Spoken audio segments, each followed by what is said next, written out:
Have you ever said yes when you really wanted to say no, only to regret it later? Maybe you found yourself replaying the moment, feeling frustrated, stressed, or even taken for granted. If that sounds familiar, you're definitely not alone. Many of us have been in situations where our kindness, time, or energy was taken advantage of, leaving us feeling undervalued and drained. But here's the good news: there are simple ways to stop this from happening.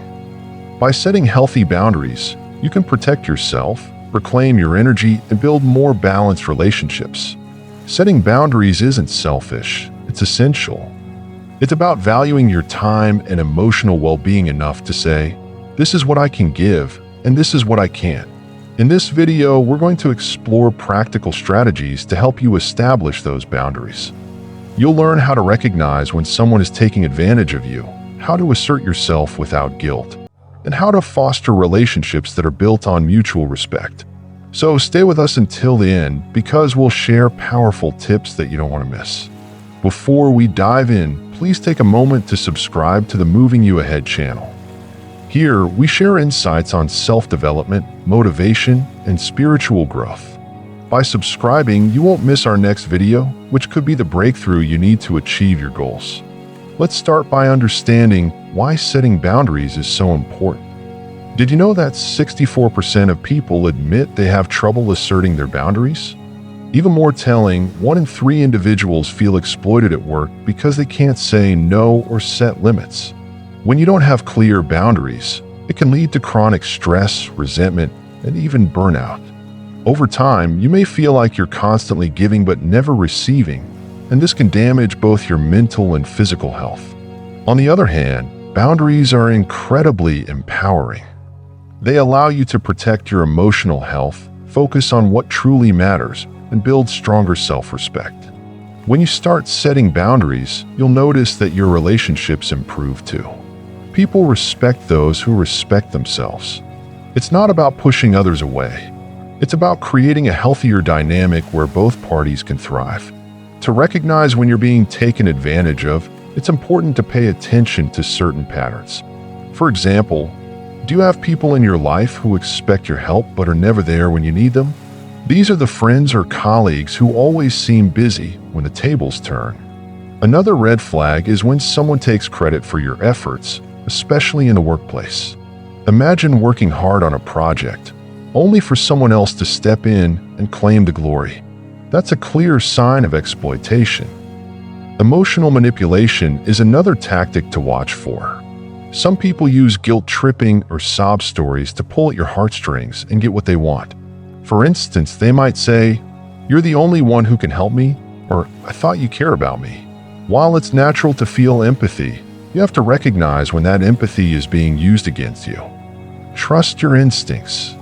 Research has shown that your gut often detects manipulation before your conscious mind does. If something feels off, take a step back and reevaluate the situation. Now that you can spot the signs, let's talk about how to set boundaries effectively. The first step is learning to say no assertively. This doesn't mean being rude or dismissive. It means valuing your own needs and communicating them clearly. For example, if someone asks you to take on an extra task at work, you could say, "I appreciate you thinking of me, but I'm already at capacity right now." Or if a friend wants you to do something that doesn't align with your priorities, try saying, "That doesn't work for me, but I hope you can find another solution." These responses are polite yet firm, and they show that you respect yourself. Another key strategy is understanding the difference between helping and enabling. Helping someone means offering support that genuinely benefits them, like lending a hand during a tough time or providing guidance. Enabling, on the other hand, is when you constantly rescue someone, preventing them from taking responsibility for their own actions. Ask yourself, am I helping this person grow? Or am I allowing them to depend on me in an unhealthy way? Reflecting on this question can help you draw the line between support and enabling. Time boundaries are equally important. Have you ever had someone demand your time without considering your schedule? To protect your time, be clear about when and how you're available. For instance, you could say, "I have 30 minutes to discuss this," or "Let's schedule a time that works for both of us." Using tools like calendar apps or even turning on Do Not Disturb settings can reinforce these boundaries and prevent last-minute demands. Avoiding overpromising is another vital skill. It's easy to say yes in the moment, only to realize later that you've taken on too much. Overcommitting can lead to stress and compromise your personal goals. Instead, practice saying, "I'd love to help, but I can only commit to part of this task," or "I need to prioritize something else right now." Giving yourself permission to step back is not only okay, it's necessary for your well-being. Of course, setting boundaries isn't always easy, especially when it involves conflict. Many people avoid confrontation out of fear, but avoiding conflict often sends the message that you're an easy target. Addressing issues directly doesn't have to be combative. It can be calm and constructive. One technique is to use I statements, such as, "I feel overwhelmed when," or "I need more time to complete this task." These statements focus on your feelings and needs rather than blaming the other person, making the conversation more productive. Reframing conflict as problem-solving can also help.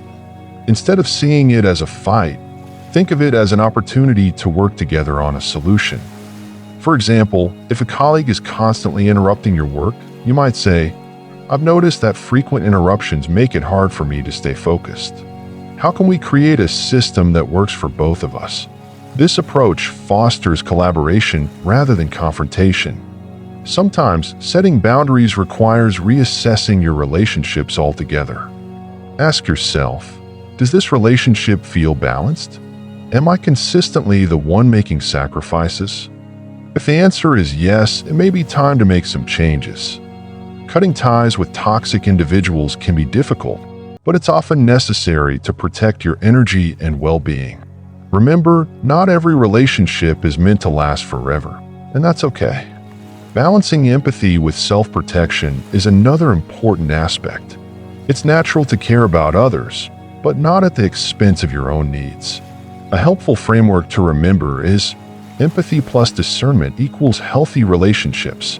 In other words, you can be kind and understanding while still setting limits. This balance allows you to nurture connections without losing yourself in the process. Cultural and emotional influences can sometimes make boundary setting more challenging. For instance, in many cultures, people are taught to prioritize others over themselves, especially women. Similarly, those who grew up in environments where they had to keep the peace may struggle with asserting their needs. Understanding these influences can help you identify why you might find it difficult to set boundaries and give you the tools to overcome them.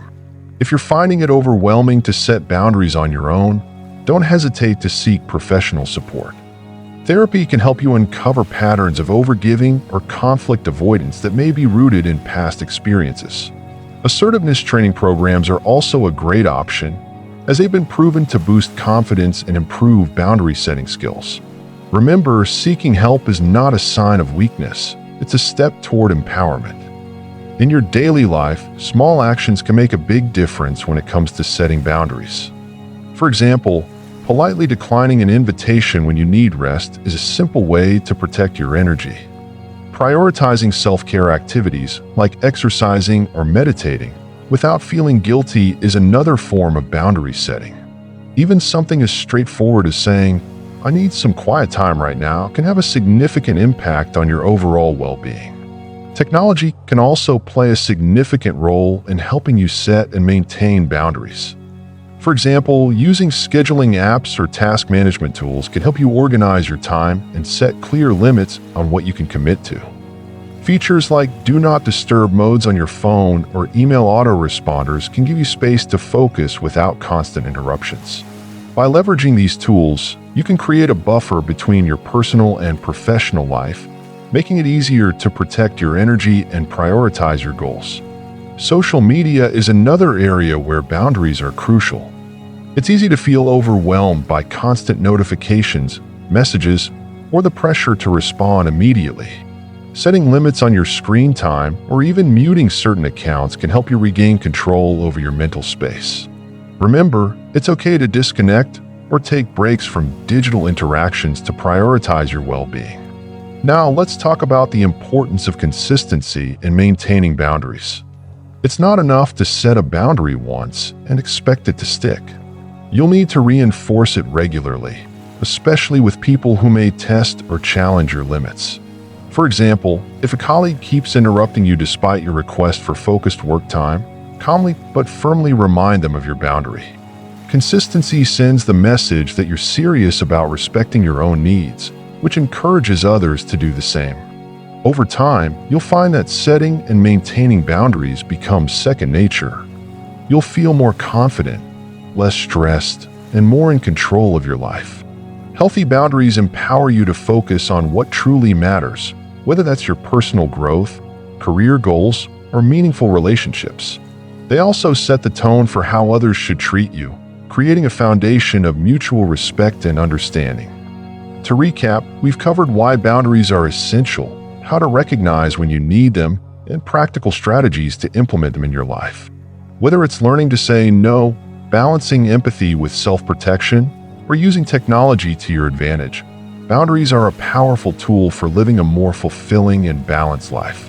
Thank you for watching this video on setting healthy boundaries. If you found these tips helpful, please give it a thumbs up and share it with someone who might benefit. Don't forget to subscribe to the Moving You Ahead channel for more insights on personal growth and empowerment. And as always, we'd love to hear your thoughts. What's one boundary you're going to start setting today?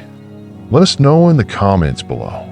Until next time, remember, you deserve to be treated with respect, and setting boundaries is one of the best ways to ensure that happens. Stay empowered, and we'll see you in the next video.